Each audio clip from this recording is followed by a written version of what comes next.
Have you ever stopped to wonder why, in every city on Earth, Sunday morning is the most crowded hour of the week? Thousands of people heading to the same place at the same time. Most think it's just a tradition or the weekend, but they are wrong.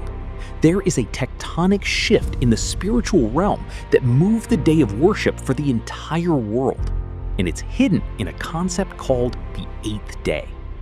To understand Sunday, you have to understand Saturday. For thousands of years, the law was absolute. Remember the Sabbath day. Saturday was the end, the completion. Under the Old Covenant, you worked for 6 days to earn your rest on the seventh. It was a day of thou shalt not. It was a beautiful shadow, but it was a rest that was never permanent.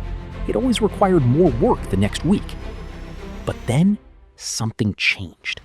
In the New Testament, we suddenly see the early disciples, men who were strictly observant Jews, abandoning a 1,500-year-old law to meet on the first day instead.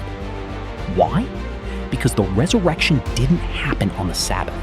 Jesus lay in the tomb during the Sabbath. He rested in death on the seventh day. But when the sun rose on Sunday morning, the old covenant was finished.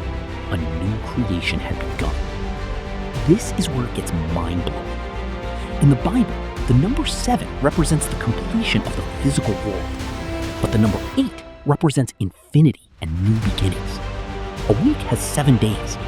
The day after the 7th is technically the first again, but the early church called it the 8th day. Look at the patterns. Circumcision happened on the 8th day. 8 people were saved on Noah's Ark to start a new world. Even in music, the 8th note is the octave. The same note as the first, but at a higher, more powerful frequency.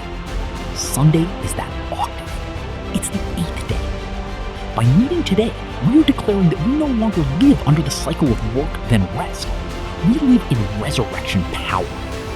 Religion tells you to work all week to hopefully earn rest on Saturday. But grace tells you to start your week on Sunday, resting in what Jesus already did, so you can work from a position of victory for the next 6 days.